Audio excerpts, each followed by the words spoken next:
This is a new episode, The Next Frontier. What lies beyond?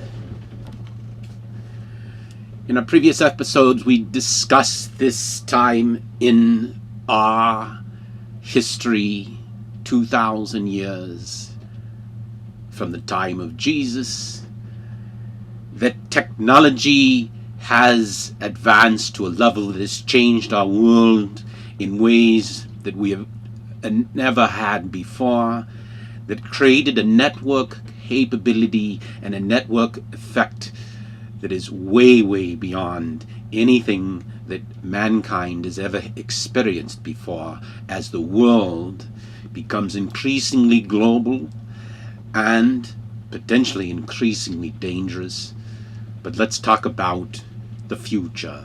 What lies beyond the cell phone, the computer, and the internet?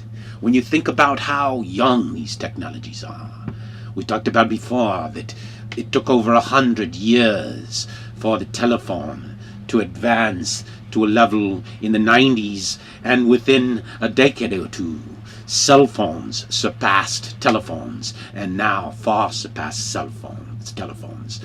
And, well, these technologies are all in the infancy with the internet. What lies beyond the smartphone? First, it is important to understand what is at the heart of technology. When you look at your iPhone, which I don't have here, can't afford one, don't choose to afford one, have no real need for one, or don't choose to have a need for one. But when you look for your iPhone, perhaps you will get your new iPhone 5 that just came audible today. What's inside of that? What's of value? Well, as you can tell by Apple's profits and now being one of the most valuable companies in the world, a lot of it is profit, but what's really lying under there is two things: silicon and software, and a little metal. Okay, silicon and software.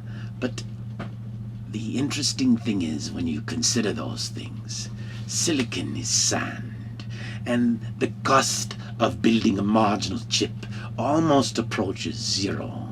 So within that sand is also profit. Okay, and software is just code, and its marginal cost of production is almost free. And so when you look at the cost of technologies versus the price of technologies, you'll see there's a drastic gap.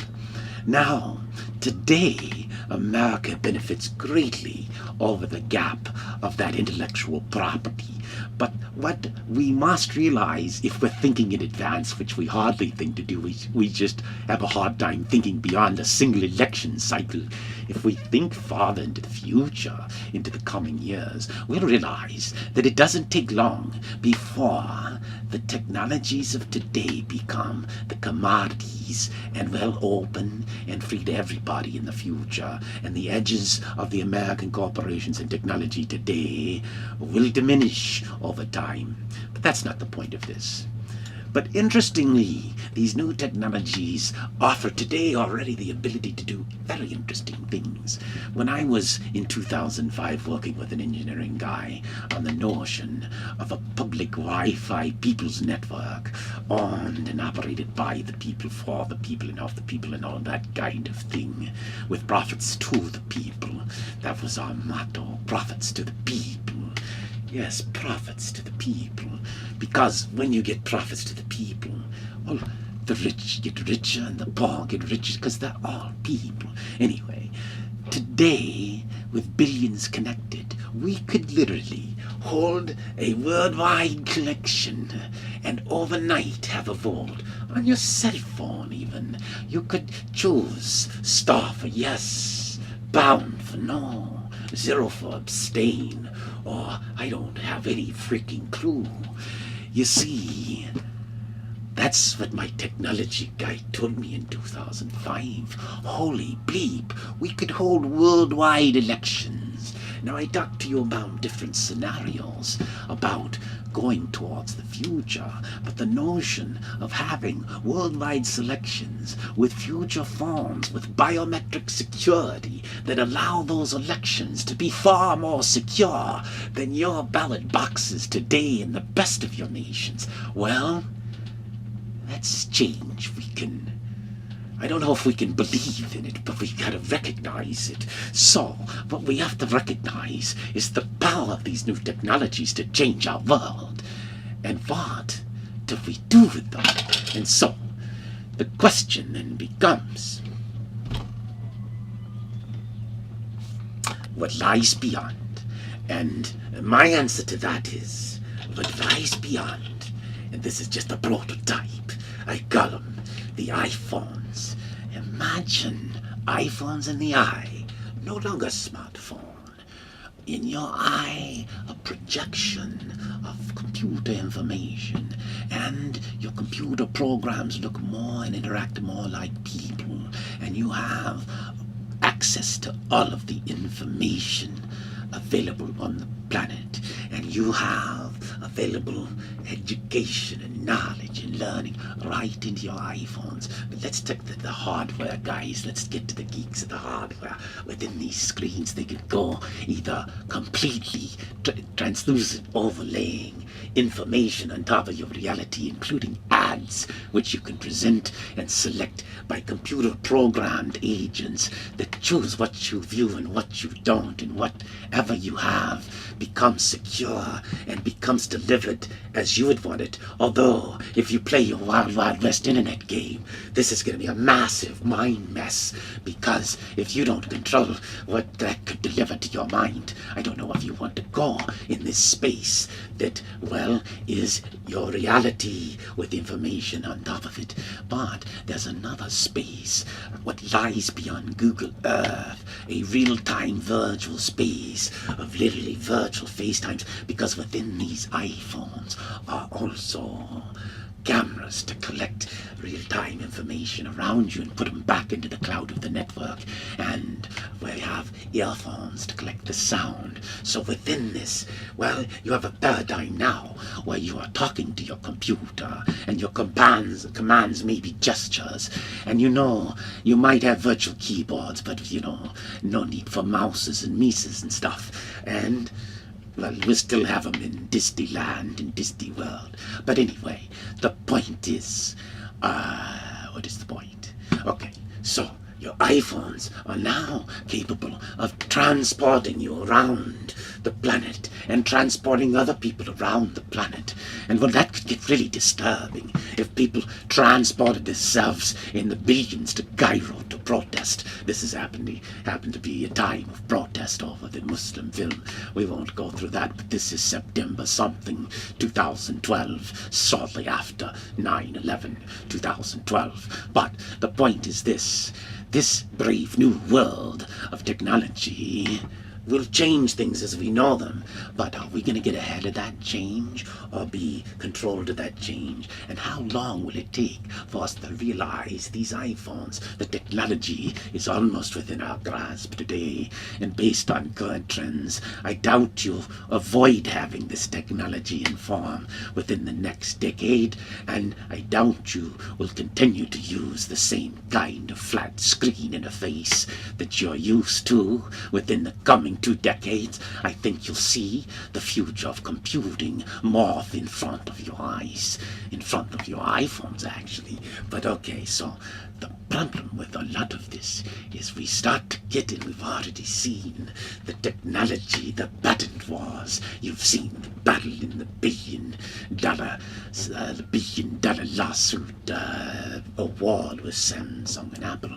You've seen the patent wars, but see, those patent wars slow our progress, and they also slow our development of new standards. So what kind of standards will we have? Will we have just one Google Earth, or will we have a Microsoft Earth? And what happens when the bounds of these technologies start crossing the bounds of society, start crossing the bounds between our economy and our enterprises and our banking? You see, there are more important things to change in this process than the underlying technology. It's the process of how we manage and govern ourselves. We continue to govern ourselves as this broken model. In America, it created a great model of free enterprise, but free enterprise is blocked from doing those things it can do, and public enterprise government does not know how to operate like free enterprise. But we can't allow enterprise to operate with a narrow, blind view of profits and of the economic consequences of their own actions and the poverty around the world. We must create a plan that recapitalizes the entire planet. That's right, a recapitalization plan for the entire planet. And that is where enterprise takes over government. The people buy out the enterprises, and then those enterprises become a part of our government. It doesn't mean we don't have competing enterprises, but the competitors are competing for ourselves, and we have a new ecosystem of enterprise with a new state, not states of governments, but nations that are actually enterprises. Like if you are a global company, imagine those nations or those trading blocks being like sales regions, and the politicians of those nations will be like the salesmen and marketing folks for the enterprise.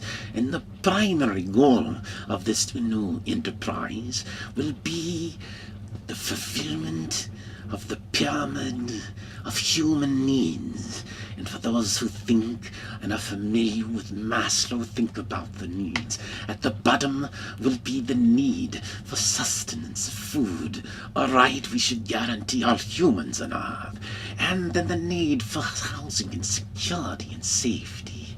And ultimately, over time, we should extend some degree of healthcare to all of humans on Earth, and then work toward creating a society to allow and proliferate the higher order needs, the love needs, the self-esteem needs, and the self-actualization needs.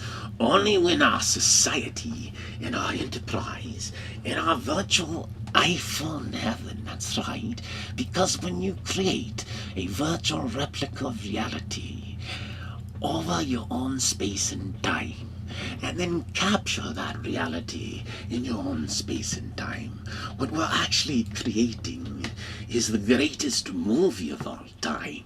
It's the movie of the history of the future of Earth, because as soon as we start recording that reality on a global basis and feeding it back into cloud, we will have a record of our present and our history as we move forward, and we can create and recreate our history and build fantasy realities within our present and our future and our history.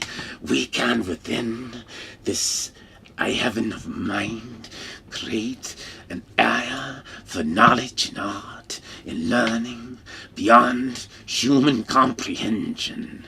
We can unleash the power of computing to compute beyond the power of the single, even a collective human mind. That computer can calculate to you and to me right today that we have the power to build an economy. We have the power right now to create 10% annual GDP global growth overnight. We have the power to grow and double our planet's economy within 2 decades easily, maybe 5 years, maybe less. Our power is as infinite as our ability to choose the will to use it. Do you have the will to power?